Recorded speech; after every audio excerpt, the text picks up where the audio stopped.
Hello, Podsmashers of the Internet, and welcome to another episode of 80-Bit Podsmash, where gaming goes to grab a beer.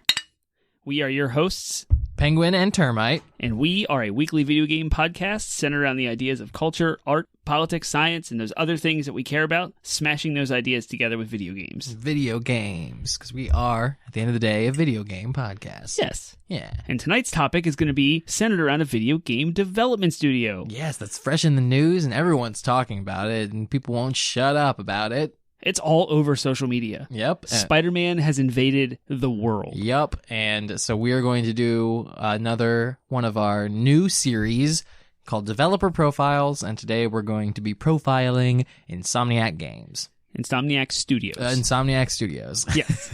Weren't they Insomniac Games at one point? No, I don't know. Yeah, okay. I just know they're studios now. I remember reading the Wikipedia, and we'll get into this, but they had like 12 names before they settled on Insomniac. Yeah. So really, we can call them whatever we want. Of that list. So, yeah. What are we drinking tonight? We are drinking... Did we say where gaming goes to grab a beer? We did. We did. And we clinked. Yep. Okay, cool. Let's make sure we get through all of our Why stuff. did I say clink? We've been doing this for over a year. I've never said clink. It's always tink. Tink, yeah. Mm-hmm. What is wrong Tink, with not me? clink. Hashtag. Ooh, that's a good shirt. That's a great t-shirt. We are drinking Blue Moon Mango Wheat Brewers Select, crafted with ripe mango. I read it in the wrong order. Are you dyslexic tonight? A little That's dyslexic, okay. yeah. We accept you too. Yeah. Yes, it's Blue Moon, but it's got a sweet little mango-y flavor to it. I don't like it. Yeah, I know. I don't like this. Like, it's beer.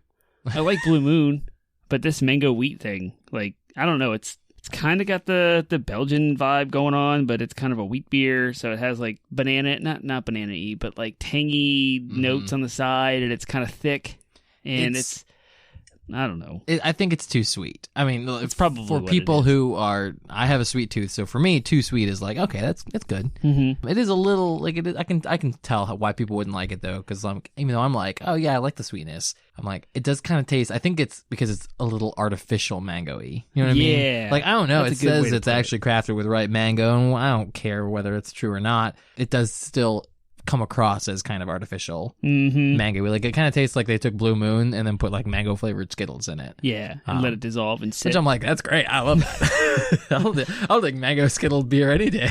but I can see how some people would be turned off by that. It's like Starbucks, where they add syrup, like flavored syrups to your coffee, and they call it that. This is a caramel coffee, but they don't call it. It's a caramel latte or caramel frappuccino. Really, it's just a frappuccino with caramel syrup in it. I'm going to trigger our friend Ryan, who is a Starbucks manager, and I'm going to just say, unicorn frappuccino. Oh, gosh.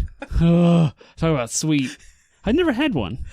Neither did I, but I just know that he was ranting about how it was like crazy. Just the people that came in for their unicorn frappuccinos with it was like nuts. frenzied, sparkling like rage eyes. Like They were like twitching, and one eye was crossed. And and it was clearly some form of madness, but it expressed itself with like glitter and rainbows. Yep. So it was like the crazy rainbow eyes. Like I imagine like Hiss from Robin Hood, the little cartoon where it's but it's like glitter and sparkles. Yeah, that's how I imagine Sorry, the Ryan. people were. So sorry for bringing that triggering you up. on your like commute or something. So. But yeah, so we're talking about Insomniac today. We are. We already hit that. Spider-Man. Yeah. What else is going on? Man, we're going to go to the beach. Mm-hmm. That's kind of cool. I know. Termite and Penguin are going to hit up Kitty Hawk. Yeah, we were gonna record an episode of the beach, and then our wives pointed out how ridiculous it would be for us to drag all of our equipment there. Yeah, when packing just to space set it is up already limited. Yeah, exactly. But the other news that I wanted to talk about before we get into things is I announced a few weeks ago on our social Instagram medias. and our social medias, but if you don't follow us on those and just listen to the podcast, which is totally fine, but I'll announce it here, I am going to have a little jump man of my own. We're going to have a player 3. Yeah, player 3 joins player 3 joins my family, I guess. Right. Yeah. A new challenger approaches is what I wanted to do. I really wanted to. So yeah, you can go check out the pregnancy announcement. I thought it was pretty fun. You had like 3 of them. I did. Well, I had 3 that I wanted to do, but I only did 2 of them. So and then Macy did 1. And then Macy did 1. Yeah. So it was 3 total. Because she didn't like any of mine. Of course. Yeah. Yeah. So, and then I wouldn't compromise. Like it was one of those things where she's like, "Why don't we do something we both like?" And I was like, "But my idea is amazing and it's really good and it's going to get more likes than yours." So did it? No. But she knows more people. Okay. Like, and hers, she's like, "Mine was more heartfelt." I'm like, Yeah, that's true. Mm-hmm. But mine was funny. I had 2 penguins, and then one of them had an ultrasound picture on it. Yeah. I liked it. Yeah. Mm-hmm. So I thought it was fitting for baby penguin. Mm-hmm. So don't treat it like the one in Super Mario 64, right? No, don't throw my baby penguin off. Yeah. Can you believe it? That's a thing? Like, yeah. Apparently it's so common among players. They made that into a meme where you grab the penguin and throw it off the edge. No, I never did it. I never threw the penguin off the edge. I totally did. Oh, you jerk. Yeah. I'll kill you for the sake of my kind. But I would never touch your baby penguin. Yeah, don't throw my baby penguin. Except for cuddles. I like baby snuggles. Yeah, so I'm looking forward to figuring out the dad thing, I guess. You're going to be a dad. I'm going to be a dad. And now I get to complain, too. That's what I'm most excited about. I now get to, like, complain about on the podcast how I have no time for video games because of my kids. So. Yep. There's a few, our wives don't listen to the show, so I can get away with it. But there's a few months where the baby's so new and dependent on mom that you're just there for moral support and to be around the house to, like, help around the house, but you don't need to be doing anything, and you get off work. Yeah. So I, like, crushed The Witcher 3 the first couple of months of Sam's infancy.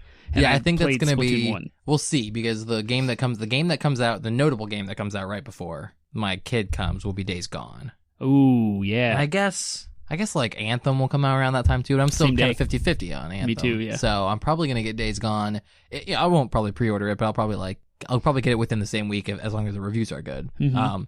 And so that will probably be my game. Ooh, here's a little tidbit, for little idea. Paternity leave. We're gonna assume the baby comes after Anthem. Okay. And so you're going to be approaching the deadline of needing to be a dad and need to be on, right? Well, with every baby that has come amongst the guy friends, we usually do some sort of last hurrah, kind of like a bachelor party, but light, like bachelor party light, just kind of like, all right, let's go. And if Anthem is good, we should make that an Anthem LAN party. Maybe, but we also talked about doing that for Smash. We are doing that for Smash. That's like it's going to happen for Smash. Right. Yeah, it's happening for that. Yeah. We'll see. Yes. Cool. Well, I like the ideas. Let's keep percolating. Keep percolating the ideas. But yeah, so that's exciting. Yay! Yeah. Fatherhood. So again, for those who are like, oh, I want Penguin and Termite to do even more like video game reviewing and stuff because I love their opinions on things. That's awesome. We love that you love our opinions on things. But until we can do this full time, now there's going to be 2 dads.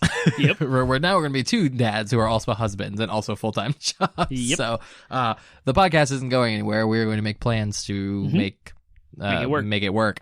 But until we can grow our listener base and get some income in, we're gonna have to kind of stick to the format that we've been doing. But and how can you help us grow our base? Yeah, that Perfect just says, like, if you really want it, these are the ways you can help. You can find us on and share us on and like us on the various social media platforms such as Facebook, Instagram, Twitter, and Reddit. Our name is 80-Bit Podsmash. No lowercases or uppercases or hyphens or funny business. Please get on there, comment with us, engage, talk, ask questions, yell at us, compliment us. Mm-hmm. However, and the most lucrative things you guys can do for us are rate us on iTunes, actually give us a star rating and write a little review of us, and share us on Facebook. Actually physically share it and to just your friends list. Straight up, like, tell something. Word of mouth is still a really powerful tool. So just like if you're having a conversation about games and you're like, oh, this reminds me of something I heard on 80-Bit Podsmash, say it. Like, say it to your friends. Hey, listen to this cool podcast. Yeah. And if you like it, like, that's really, like, that's still one of the greatest, like, staying power forms of, like, of virality that exists out there. Yeah, thanks. I like that. I don't know if I just made it up. Don't worry about it. Sometimes I just make up words. I did commit. Yeah. I accept it. Shakespeare made up words, so I can too, right? That's what I always tell people. Like eyeball. Do you know eyeball? Shakespeare made that up. Really? Yeah, it's a word that Shakespeare made up. Threw it in one of his plays, and now it's like a word. Well, it is a ball. Every day. And it's called your eye. Yeah. It makes sense. Eyeball. Yeah. Shakespeare. I don't know how we got to Shakespeare. I made up a word. Cool. All right, let's then move on, I think, to the first segment of our podcast. Doing this podcast is our favorite thing. Doing this podcast is our favorite thing. Yeah, Favorite Things is the first segment of our podcast. It is a time for us to kind of catch you up on the thing that we're digging this week, the thing we're really excited about. It could be anything from a TV show to a meal we ate to a podcast we listen to. It's just anything. It might even be a video game that we're playing, but it's just our favorite thing for the week. So, what's your favorite thing? I upgraded my PlayStation to a PlayStation 4 Pro. Yes. I did that. I took the plunge, sold some things, made up the money, so it really didn't cost our family too much, and I am happy with it. Mm-hmm. It is great. And the reasons why I bought it, it has met those expectations. But I would never try to sell anyone on upgrading. I see. Like, legitimately, without that caveat. Yeah. So I get better frame rates. There's this cool nifty feature called super sampling where it renders the game at 4K and then displays it on your 1080p TV. And it allows anti-aliasing to like really shine, so edges are really smooth and the colors really pop. So I'm enjoying it. I love that. It has a lot more storage space, and I'm really happy with it. Great. And I got it with Spider-Man, so I've been playing Spider-Man on it, and I have compared the two by playing it on a regular PlayStation, and I've noticed a difference, but I'm a super nerd that pays attention to these things. But I like Sony's implementation of the whole, half-step consoles, which I hated. I hated the idea of a half-step console. I wanted a line in the sand. I wanted a PlayStation 5. I don't want this, half-step thing. But I love that when games come out for Sony's system and for Xbox, really, because they have the half-step consoles, they really do support the original. Mm-hmm. It's not so much of a difference that you feel like you're really lacking anything. Yeah. So if you're a nerd and you want to upgrade your stuff, cool. But if not, then don't. Great. And I would never try and sell anyone on it. I'm not gonna. But I'm excited. And I like my PlayStation 4 Pro. I'm not gonna buy another PlayStation until the 5 comes out. Do it. And even then I might sell my 4 depending on what their backwards compatibility is like. Right. So, yep. Mm-hmm. Cool. My favorite thing, and this, again, I keep running across things where I'm like, did I already talk about this on the podcast? I don't think I have this one, but I think as certain seasons of World shows. of Warcraft. No. Zelda. Certain seasons of shows come out. My Hero Academia. I might no, stop. These are all the things you've mentioned multiple times on our show. Yes, you're taking advantage of the fact that I do this thing where I disclaimer what I'm saying without I say the disclaimer before the actual statement, I say the qualifying statement before the actual statement, and now I'm doing it again. So I literally just said 2 qualifying statements you did. before my actual statement. To do this now. So I'm just gonna say, there's this show on Netflix called American Vandal, and it's a mockumentary of you have talked about this before. Crime. Yeah. Did I do it? Did I do it on the podcast, or have I talked to you about it? Maybe. I don't know. Season 2 came out. Yeah. And it is so funny. So it's not constant laugh out loud. There are some really good comedic build up moments, but it's also got some moments of profoundness, because they talk about cyberbullying and catfishing, and they have all these really interesting insightful things, but it's all wrapped up in this sort of mockumentary that is just so funny. And the premise of season 2, the show is it's filmed and written like a crime documentary, like a true crime, murder documentary. So Making a Murderer or Serial or any of those really big crime, Murder She Wrote things. I don't really know what Murder She Wrote is. Is that an Agatha Christie thing, or is that about Agatha Christie? It's an old people show. Okay, no, it's not like that. Older than our parents. It's more modern things like Making a Murderer or Serial, and so it's filmed and shot like that, but it's a completely fictional crime, and it's about high school vandalism. So the first one was a guy drew a bunch of phallic shapes on the teachers' cars, spray painted them. Yeah. And so you're following the guy who's he's been framed for it. And so the documentary guys are trying to prove his innocence. Uh-huh. And so the same kind of setup as with season 2, but the crime in season 2 is at a Catholic high school, and someone spiked the lemonade with laxatives and caused a event called the brownout. It's so very South Parky, so funny. They have South Park references in it too. Someone takes responsibility for the crime, and he goes by the name of the Turd Burglar. Nice. And he gets on Instagram, and so one of I have a friend with a screen name of that. Oh, nice. And if he listens to this podcast, shout out to you. Yeah, shout out to you, Turd Burglar. You should totally watch. I'm now triggered to play Counter-Strike. You should now watch American Vandal season 2, because you'll appreciate the fact that they use your game name. Yeah. For your username. What do you call those? Alias. Gamer tag. That's the word. That's what we call ours. Popular. Yep. So yes, just especially if you like true crime documentaries, I really recommend watching American Vandal, because it hits all those same beats, mm-hmm. and it gets you they build the mystery really well. It's really well. It's not just herd, poop and and phalluses. Like, I'm sorry, audio listeners, but if there's no way for you to see what he's doing, but it was really funny. Lifting his elbows up into the air and kind of like shaking arms. Shimmying. Yeah. It's not just potty humor. Like, it's a really well written like mystery, essentially, as you uncover all these layers and all this intrigue. And it's complete fiction, right? It's completely fictional. It's completely tongue-in-cheek. Yeah. And it's so funny. So, yes, I really recommend American Vandal Season 2. I think the second season was actually better than the first season. I like the second season a lot better. Sweet. So, yeah. So, check it out. Do it. All right, now we have talked about our favorite things, so we can move on to our next segment, which is DLC. Downloadable content is the next segment of our podcast. It is a kind of mini discussion where we just it's extra content.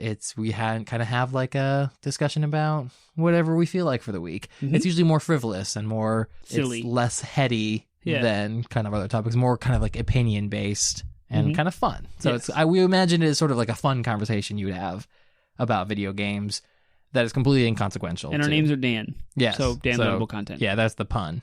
Right. Haha, you got punned. I love puns. They are the highest form of comedy. Yes. According to... I stand by that. William Shakespeare. Ooh, 2 Shakespeare references in one episode. 2. I don't actually know if the pun thing is... People credit William Shakespeare for it, but I don't really know if he actually said that. So, but he does have a lot of puns in his plays. Nice. So, you know. I love a good pun. Mender of souls. Yes. Anyways, DLC for the day. Yes. So, what is it? In gaming news today, was it today or was it yesterday? It was today. It was today. Today, this morning, Sony announced that they're releasing a PlayStation Classic. Yes, if this they sounds did. familiar, it's because Nintendo has been releasing their consoles as classic consoles to great success, preloaded with games. HDMI accessibility. Yeah, exactly. And so now PlayStation is hopping on that bandwagon, and they're releasing their original PS1 console with 17 games preloaded on it. 20 total. 20. Oh, okay. So what do they have? Like Gran Turismo 2? They haven't announced all of them yet. Right. So there's like Ridge Racer, Final Fantasy 7, Wild Tomb Raider. Arms. I don't even know if that's on there. It was. Yeah, I remember Tomb Raider was on I didn't there. memorize the list. I haven't actually had a chance to go back and look at the announcement and read through it. Tekken, wasn't a Tekken on there? Yep. Tekken, I think it was 2. Tekken 2. Yeah.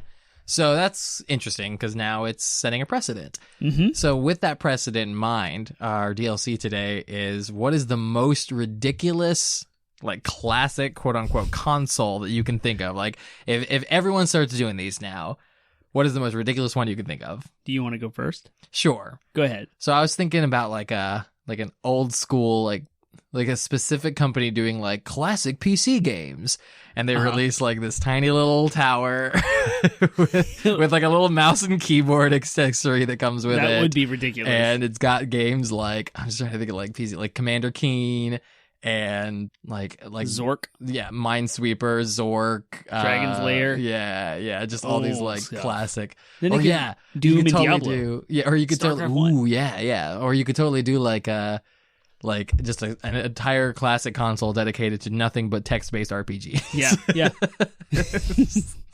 It would be just completely ridiculous. It would be ridiculous. But it would actually be one of the things I'm like, I'm intrigued. So, do you remember Tiger Electronics? No. The Tiger handhelds? They're Maybe? like, do you know what Game & Watches are? Oh, yeah. Uh-huh. They're like those weird, like, not LED, not liquid crystal displays, but like they had the pre-built screens and the games all just focused around, like you could see them in the store and each thing you'd buy is an individual game. We used to have a bunch of them as a kid. One was a football game. We had a Sonic 3. Okay. And they had like this pre-printed background that never changed. And then the screen would just light up. Yes. Yeah. And it wouldn't even actually have real lights. There's no backlight. Right. So you had to have light shining on it. Yeah. It was worse screen than a Game Boy. Like it was terrible. Like a classic console, it's just all those. Nice. Yeah. Like a ton of them. Yeah. And you have the same button set for all of them, but it's just one screen. Yeah.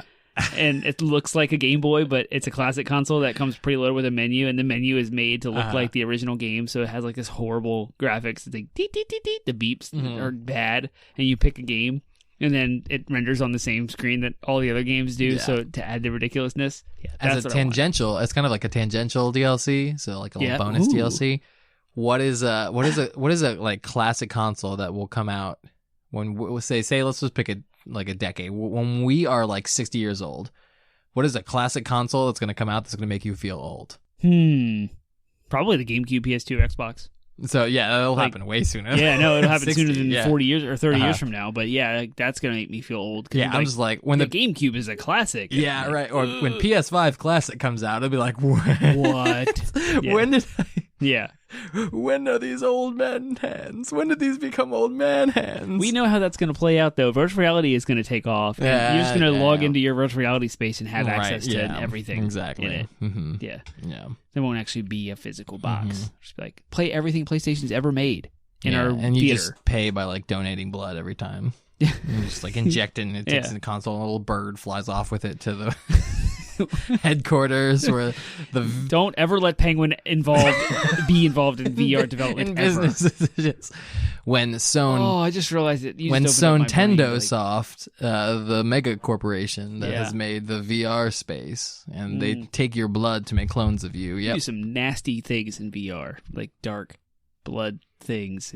It's a family-friendly podcast. Dark blood things. I'm just gonna. I'm just talking about paying with blood so that Nintendo can clone you. Nintendo box. Nintendo Soft. Oh, so that's it. So. Yeah. So they can clone you. And what's in these mango wheats that we're drinking? Probably artificial sugar. Yeah, exactly. We're just hyped up on sugar right now. I'm so jacked up on Mountain Dew. All right. I think that wraps up DLC for the day. All right. Now we can move into our main topic, which, as we mentioned, is a developer profile on Insomniac Games. We are Insomniac Studios. We are hitting. I'm going to say Insomniac Games the entire time, so just accept it. We're hitting the PlayStation exclusive developers pretty hard. Yeah, we are this time around. But there's some interesting twists with Insomniac, so we'll get to that. All right, so let's start off with the basics. Who are Insomniac? What games are they known for? And what's a little bit about their story from the research that we've done? So right now, Insomniac Studios is a gaming development studio that consists of 2 offices. One of them is in Burbank, California, and another in Durham, North Carolina. They were founded in '94 by a guy named Ted Price, who calls his company Extreme Software at first, and then later renamed to Insomniac Games, which Penguin Man alluded to earlier with the long string of different names they almost were. Alex Hastings joined Ted early to make their first kind of Doom clone. They teamed up with Universal Studios, or Universal Interactive Studios. It was called... Disruptor, I believe. I didn't have it on my notes. I'm pretty sure it's Disruptor. Yeah. I remember reading about it. And it was a PlayStation game, but it wasn't slated to be a PlayStation game. It was actually slated to be a Panasonic 3DO game. Right, yeah, crazy. Because the dev kits were cheap. And before we get too far into Disruptor, do you know if Ted Price and Alex Hastings are still with I don't know. Insomniac? Because that's interesting to me, because it was interesting to me that Naughty Dog, that the creators of Naughty Dog are no longer with them. Yeah. So look this up real quick. Yeah, so they were making it as kind of a Doom clone. And I thought, if I remember reading that I think Disruptor was actually like heralded by other game makers as a really good game, but it just didn't meet with commercial success. Right. Which was kind of... It was actually like the first time live acted cutscenes were involved. Their technical prowess with the engine and stuff was heralded by even ID Games, or id, for That's Doom. Who it was. Like, yep.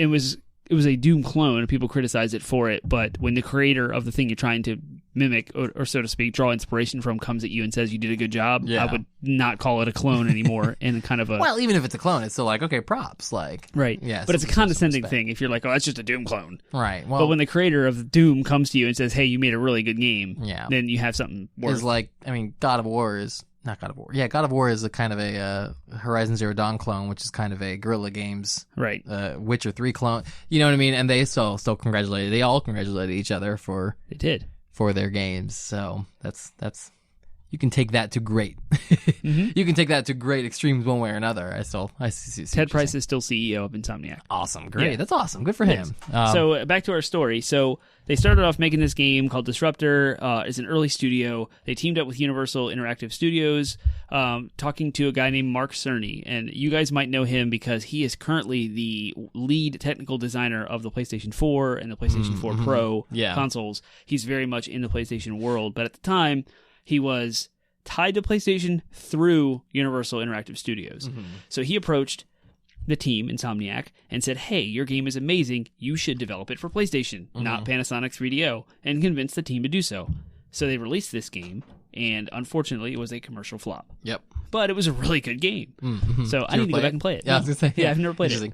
Yeah, so the big games that they're known for, because after Disruptor, they as you say in your so notes, Mark Cerny continued the relationship despite their failure commercially because they were so good. They're like, we need to create something that mimics, so to speak, what Nintendo has going with Mario 64. Nintendo has all these icons and all these mascots. PlayStation's new, right? Yeah. They came out at the same time, like right before the N64 did. We don't have any mascots except for Crash Bandicoot, which was made by Naughty Dog. Yep. So they wanted another kind of mascot. So they came up with Spyro the Dragon. They were still teamed up with Universal at this point, yes. They were, I don't know. I believe so, because I think Universal maintained the rights to Spyro. Okay. Yeah. And that's how we got ultimately that's how Skylanders came up, through Activision. Yep. Right. So Spyro was a huge success, like, and still to this day. In fact, that remake's coming. Yep, a remake's coming up. So Insomniac's been busy. Well, Insomniac wasn't made. Oh, did they not make involved in the remakes? Oh, that's unfortunate. But still, like the game, that just goes to show the lasting legacy. They made 3 great Spyro games for the PlayStation. Really drove up the sales of that console, and definitely a lasting legacy considering how massive the Skylanders intellectual property has become. The other games that they're known for is after Spyro, their next big one was Ratchet and Clank, and also which again, another great game. Still, they just recently rebooted it, crazy, and the Resistance, which that was for PS3. You skipped an entire. You said Ratchet and Clank. I'd say Ratchet and Clank. That was kind of the PS2. That was kind of their PS2. PS3, they switched to a first-person perspective and made Resistance. And made Resistance, kind of going back to their Disruptor days. But really, and I'll hit on this, I think we're going to find a pattern with a lot of our developers, especially a lot of our console developers. We're going to find a pattern, especially these ones that make a lot of like kind of colorful kid-like games. I find that they also go through this kind of like, in the like mid to late 2000s, like grow up, where it's like we're gonna make a dark and gritty game for the grown-up audiences. It's like it's like that is so. I know this is gonna sound weird, but that is so like mid to late 2000s. You know what I mean? Like that was like the phase that the gaming industry went through, where everything was a Call of Duty, Call of Battlefield craft, like just complete like. And then we got to like the late 2010s, and it's like now we're like, but give us the colorful, exciting games again. And I mean, you see that even in the dark, gritty games, like God of War is an incredibly colorful game. Horizon Zero Dawn is an incredibly colorful game. So it's like we wanted like life breathed back in our game after this, but it was in our movies too. Like think about the like mid to late 2000s. It was like everything was like dark shaded and it was trying to be gritty and realistic, and it's like. And then Transformers came out. Michael Bay came out with your lens flares and your colors. Right. Well, kind of like even the colors. But that's the thing is even the colors in like look at Man of Steel.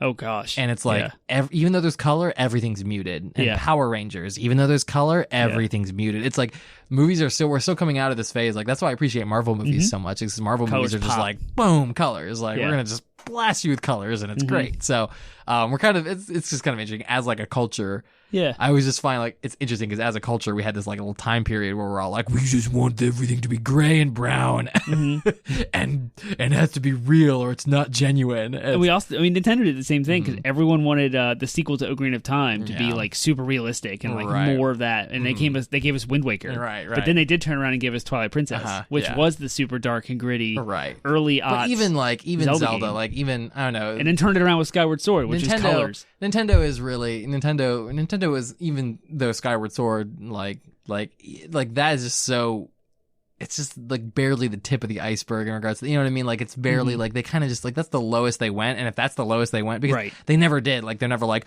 we're gonna do a World War II shooter. Like you never saw the Nintendo World War II shooter. Like that's what I just feel like everyone did, and then like a World War II shooter. Resistance, exactly. Insomniac was that's why I'm saying like that's why I bring it up, is because Resistance is kind of the epitome of that. They went from Ratchet and Clank. Spyro and Ratchet, which and Clank. Is like Ratchet and Clank's kind of in that like Jack and Daxter and gosh, what's the other one?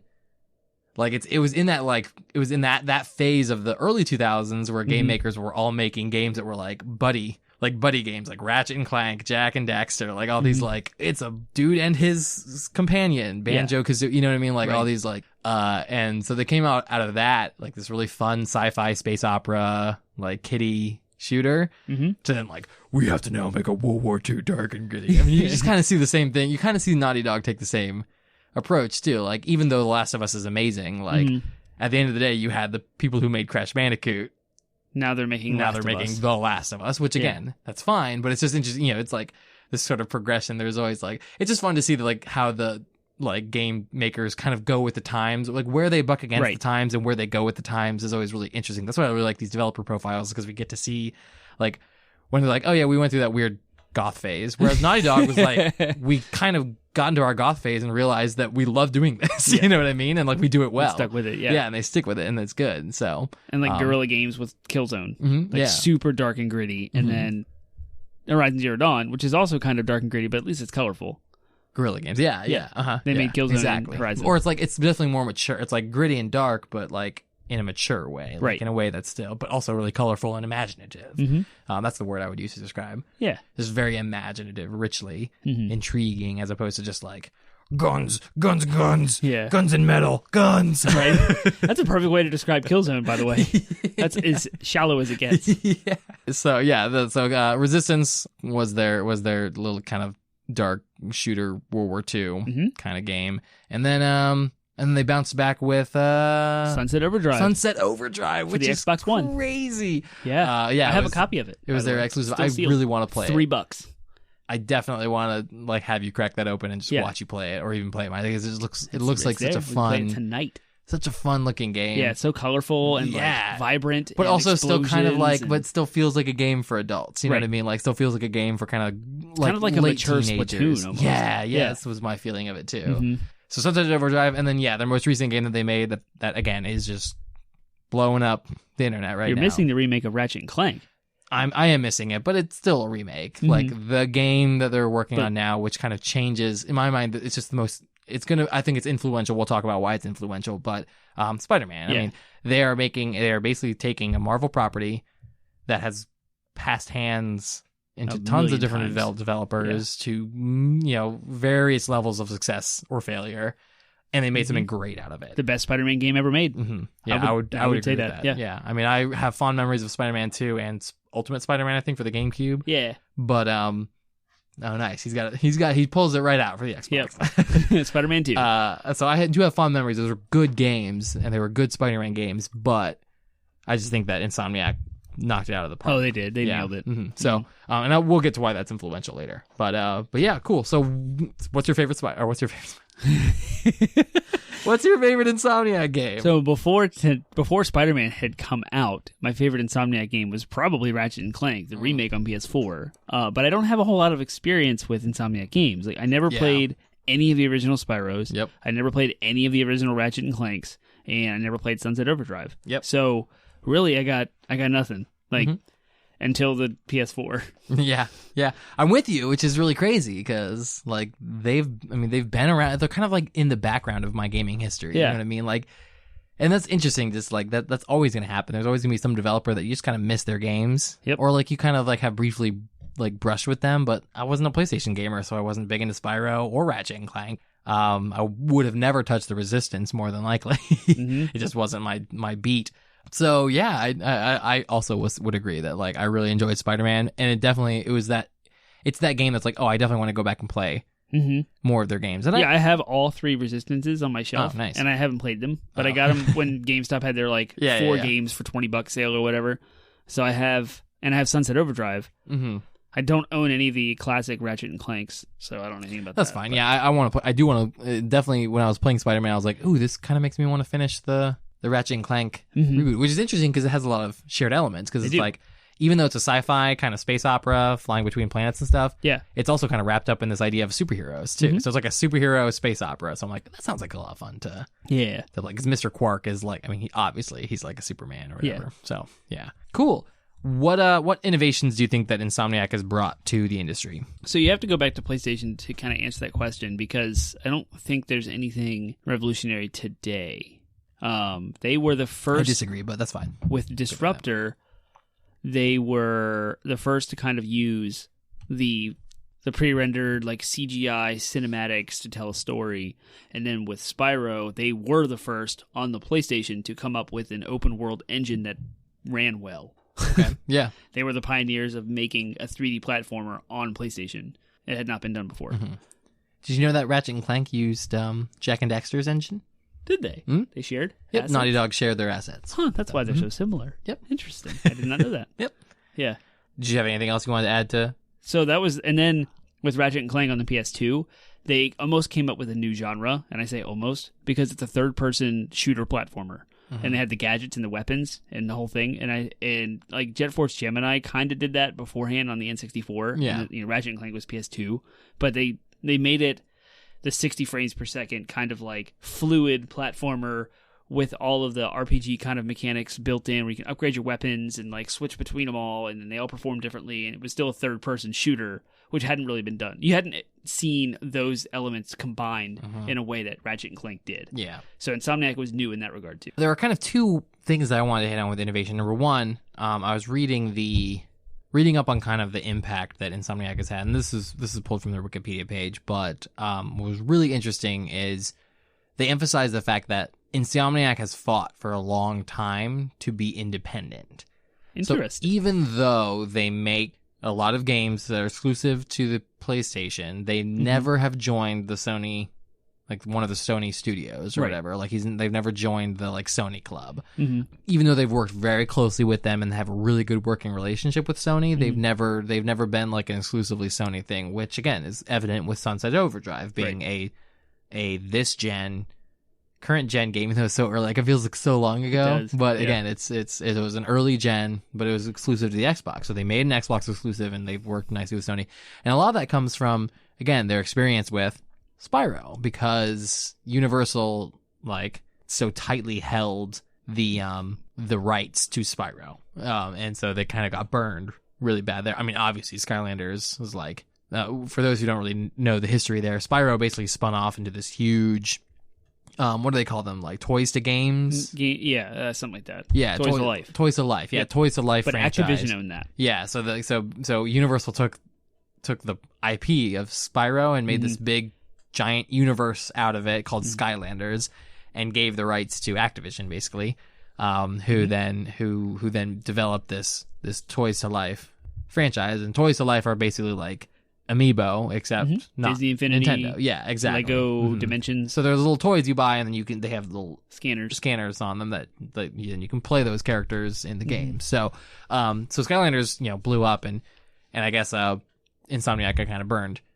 in that. And so they fought really hard. In fact, that's part of the history of where Sunset Overdrive comes from, is they really wanted to make this game, but they like all the people they were like talking to they wouldn't let them have the IP. And then Microsoft was the only ones who were like, we just really want to work with you guys. Right. They're and you can keep the intellectual property as much as you want. So that's how that. So we could see a Sunset Overdrive sequel on PlayStation. You could, yeah, because it belongs to Insomniac. Not it belongs console. to Insomniac. Yep, exactly. Or the company that makes exactly. Console. Yeah. It's just something that like I found that I mean it's.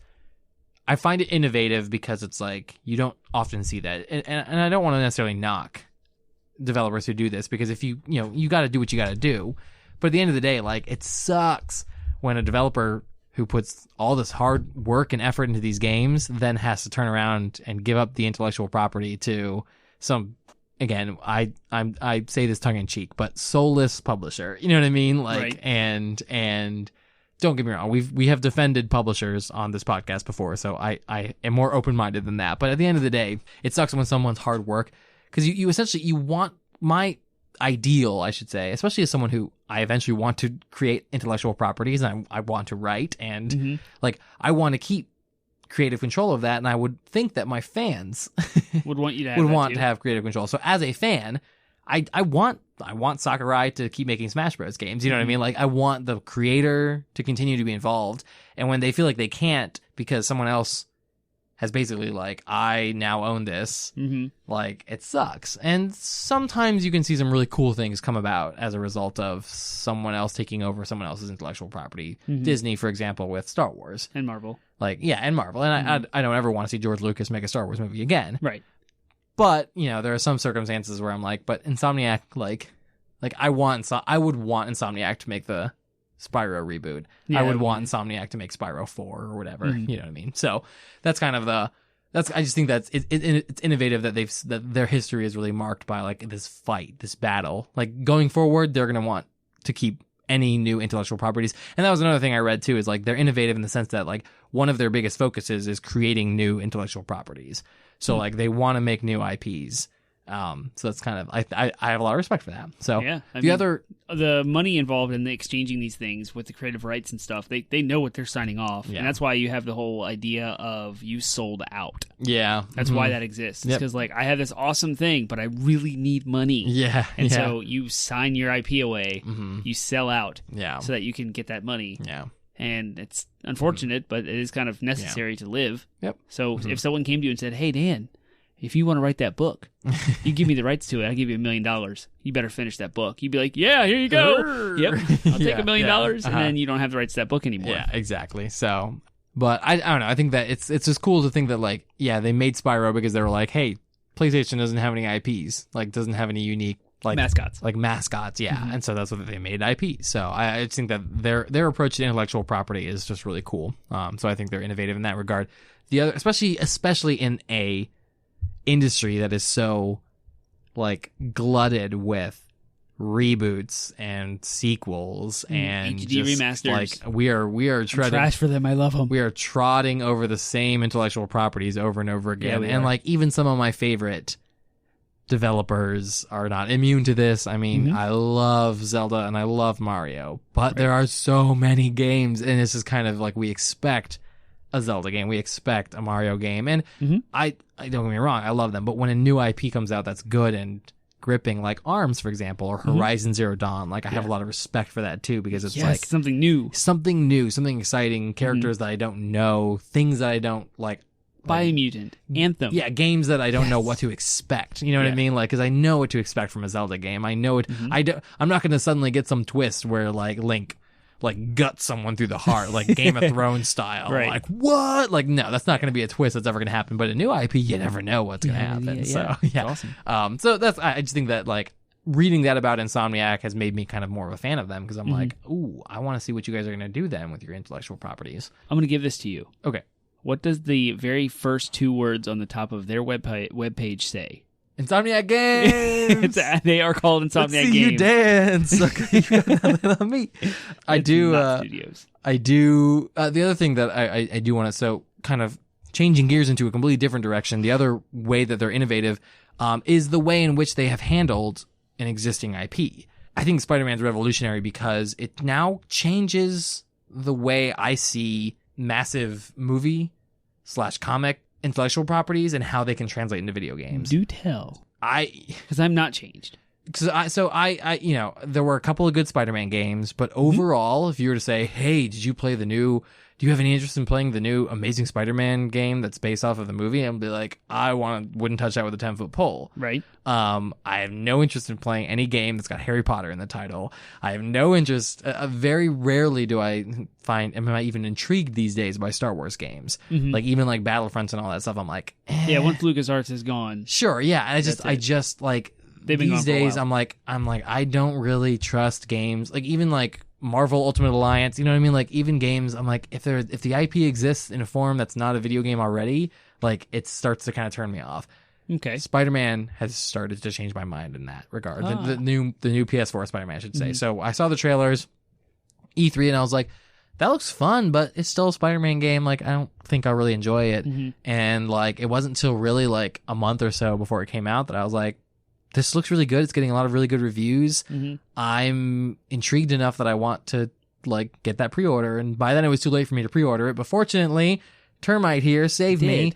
And since he had ordered the PS4 Pro and had already pre-ordered, I just basically took his pre-order for the game itself. Right. And got that.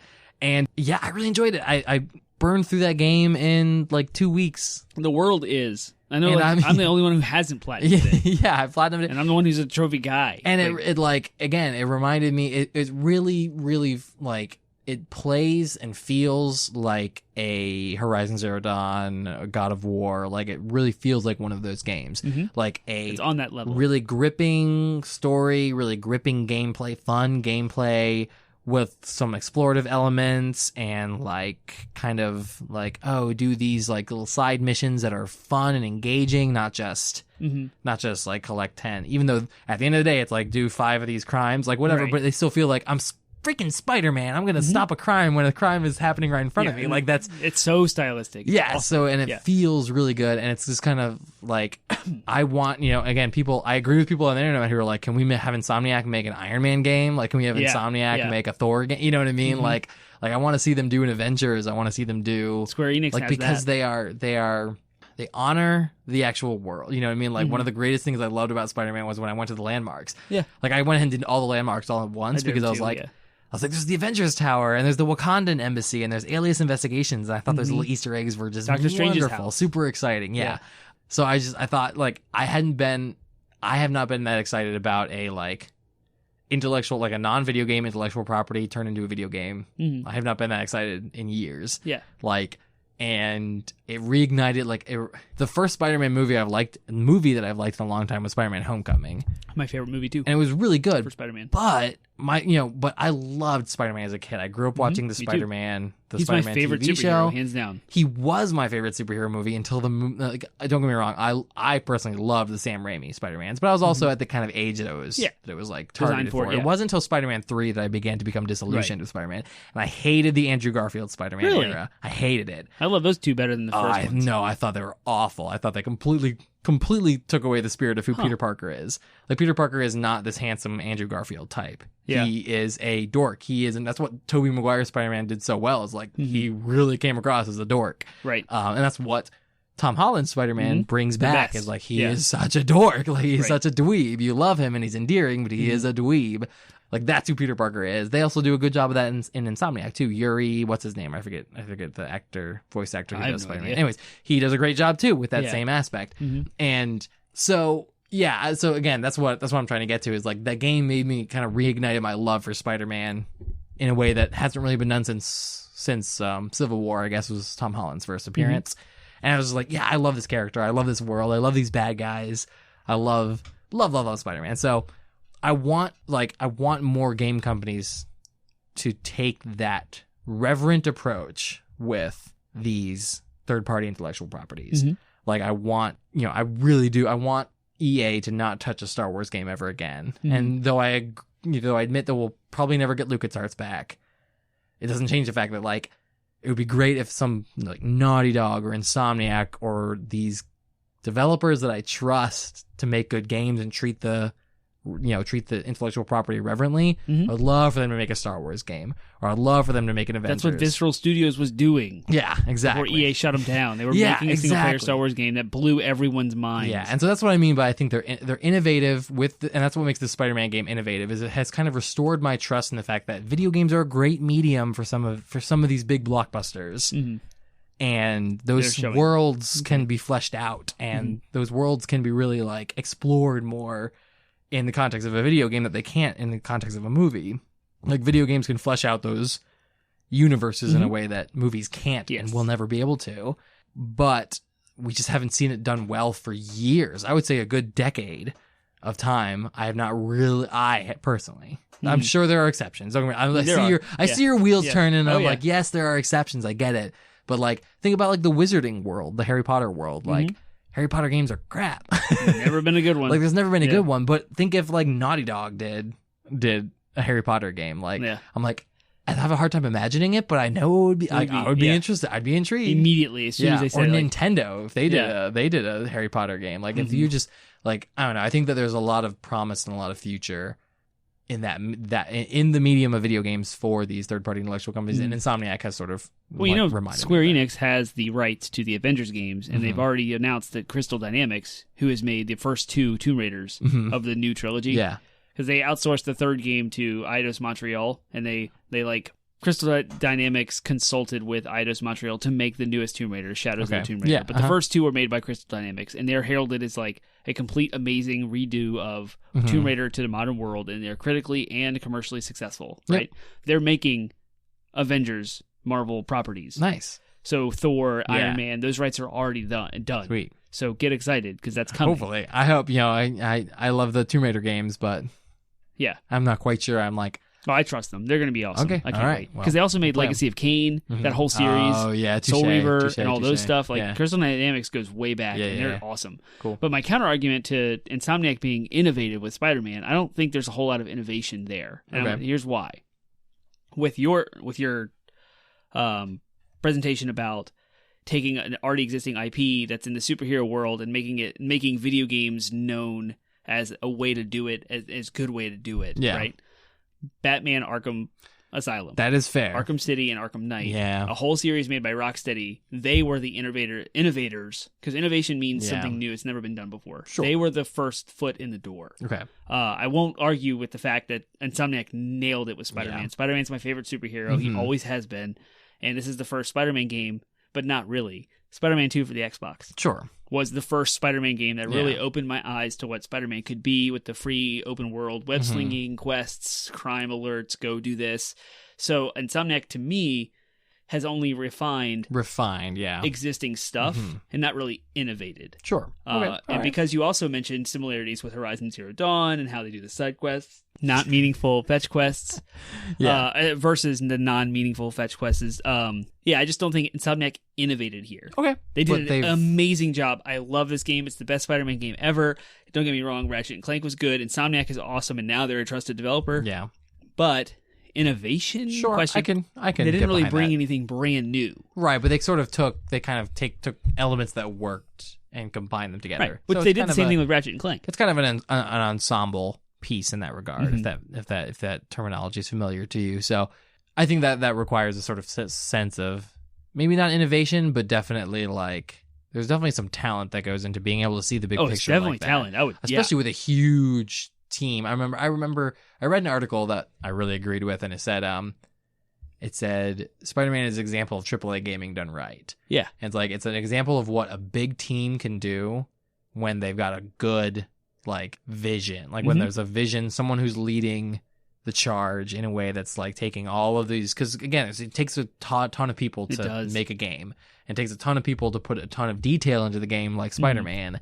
So all of that kind of again, working as a team, that ensemble sort of work there was just, I think that's definitely extremely talented. It's definitely it's a praiseworthy. Oh yeah, praiseworthy thing.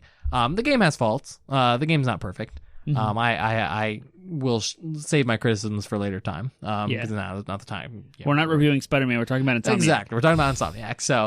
So, but it's still, I thought it was great, and I really enjoyed it. So I really got a lot out of it. So I'm looking forward to playing the Spyro Reimagined or Reignited. It's made by a developer I've never really heard of before, and I probably need to do some research on them. But they're called Toys for Bob. That's the name of the studio. Weird. And it's published by Activision. So Activision also published the Crash Bandicoot reboot, but it was made by Vicarious Visions. So two different studios doing remasters of old properties developed by different studios. I don't know why they're handing them off like this, but I've never really experienced Spyro. So I'm looking forward to playing the Reignited trilogy. And the only reason why I can still tie it back to Insomniac is because Insomniac, well, I guess Activision, since they own the rights to Spyro, handed off all of the assets to the new development team. And they're copying the wireframe of the levels and then just decorating graphically all around it. And then smoothing out the controls and stuff. Yeah. So I think it'll be a really good way to experience those games too. Yeah, absolutely. Without having to go on eBay and spend money on trying to find the original ones, which I want to do as well. But, resources are limited. All right, we have two short questions before we're done. So these shouldn't take long. But it's something we ask with all of our developer profiles. What is something that Insomniac includes in several of their games or all of their games? Unfortunately, I could not, for the life of me, find any common thread amongst all of Insomniac's games. That's fair. I tried. I would say it's a small thing. It's really more of an impression than a thing. But other than the Resistance, for one, most of their games are very colorful and very relatively family friendly. There are some I would be hesitant to have my kid play in Spider-Man. There are some intense moments and there's a little bit of language, but overall, Spider-Man's a game that I'm I let my kids play it. It's Spider-Man. But there's something about the music in both Ratchet and Clank and Spider-Man that I'm that's very similar. They're both really okay. And it's it's something about the way the music kind of plays, giving you the kind of feel and ambiance, kind of just this very upbeat music that's kind of just playing in the background. Yeah, and superhero music. Exactly. Yeah. It's superhero music. There's like channels on Spotify that you can find like movie scores from the Marvel movies. But even and it's all so similar. It's all but like, even more so than just like, because like there's superhero music can kind of vary wildly between being kind of like disturbing at times and also very intense. Whereas this is like very much the sort of like trumpets and lighthearted, like, almost like that kind of thing, like very kind of like upbeat, like very like frenetic kind of. Yeah, I don't know. It just it struck me as like, because when I started playing Spider-Man, it immediately reminded me of Ratchet and Clank. A little bit of it that I played. Yeah. So I get the impression too, especially when like I was like, oh yeah, they made Spyro. Like when I was doing the research, I was like, yeah, I kind of see a little bit of that kind of. Like, I think the musical style is a little bit different, but it's still the same kind of feel of, like, getting you just kind of, like... pumped up. Yeah. Like, optimistic. Optimistic, I think, is the way I would use to describe their music. Yeah. So, cool. That's what I would say is a thing. But, again, it's more of an impression than, like, an actual thing. So, cool. And then the last question is, what would you like to see more or less of from Insomniac in the future? You already kind of hit on that with the superhero thing. Yeah. I'd like to see a new IP. Something completely different, once again, by Insomniac.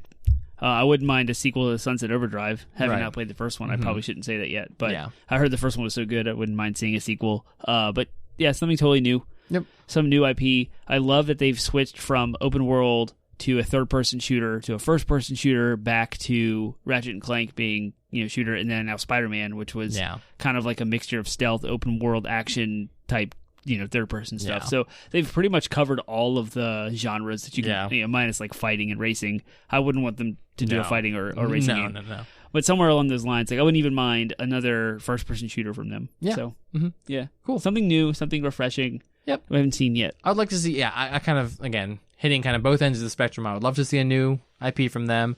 I would like to see them make something for the Switch. Oh, yeah. Because they've kind of, they've made the exclusive, especially because their whole thing is like, we want to independent, we want to make what we want for what we want. Yeah. You know what I mean? So I'd love to see them don't get me wrong, I'd love to see them do a, do more PlayStation and Xbox exclusives, but I would love if they were just like one of those studios who's like, you know what, we're going to make an exclusive, be a third-party major developer that's going to make just a solid exclusive for the Switch. You know what I mean? That'd like just awesome. In the same way that they did with Sunset Overdrive for the Xbox. You know what I mean? Like just something to make the other consoles jealous. You know what I mean? Like I would love that. But yeah, I would also like to see them make more. I would love to see Marvel hand off some more IPs to them and do, I don't know, Iron Fist or something along those lines, and just make it in similar to Spider-Man, but still with a feel of that specific superhero. Because I think they just nailed the Spider-Man vibe very well. Did. So I'd love to see them do Iron Man. You know what I mean? Like an Iron Man game. Would be awesome. Platinum Games made some Nintendo exclusives, like the Wonderful 101 for Wii U. Bayonetta 2. And that was a Wii U Nintendo Switch exclusive too. Same deal. Like they have tons of games across all their platforms. Like they made Metal Gear Rising Revengeance, which came out for everything. Yeah. Platinum Games did that. They did Nier Automata, right? But something like Insomniac's role mirrored like what using Platinum Games as an analogy to what Insomniac could do. Something with a Nintendo IP would be awesome. Yeah, or not even just a new IP, just a new either would be fine. I would be fine with either. I would be fine. I think Insomniac would nail a Mario game. Yeah. But I also think that they would just be awesome with like putting out a new IP of a really high quality game and just being like, this is a Switch exclusive. Buy a Switch. Sweet if they did something like Metroid Prime. Ooh. But it's being developed by Bandai Namco and Retro Studios. Yeah. Maybe. All right. Well, I think that's our episode for the day. Yeah. Is there anything else you want? Any closing thoughts you had about Insomniac? I want more of them in my life. So I need to go back. I have some homework to do. Yep. A little bit of game homework. I could agree with that. Yeah. Maybe we can play some Insomniac games on the beach. Hey. Oh. I don't know if we have anything readily available, but. Right. All right, y'all. That's our episode for the day. I hope you enjoyed it. If you want to hear more developer profiles, you can let us know what developers you want us to talk about. We already have one on Naughty Dog. You can go back and find that. You can go listen to that one again. And otherwise, find us and engage with us. If you had any thoughts on Naughty Dog, if you thought this was interesting, if you learned something, if we missed something glaringly obvious, like a game that they made that you love and it's your favorite, we'd be happy to conversate about it. So, Termite, why don't you tell them where to find us? We are on Facebook, Instagram, Twitter, and Reddit. Yes. I think those are our main ones. Yep. 80-bit Podsmash. No funny business, no uppercases, no hyphens. Yep. You can also find us on our landing page at 80bitpodsmash.com, Or you can send us an email if that's your vibe at 80bitpodsmash@gmail.com. Yes. Your homework for the week is to just in person tell a friend about 80-bit Podsmash. Yeah. Yeah. Just go, like, have a conversation, be like, hey, that hour-long conversation we just had about video games. You know who else has hour-long conversations about video games? This podcast I listen to. You should check it out. Yeah. We love it. So that's your homework for the week. And until next week. See you next week. See ya.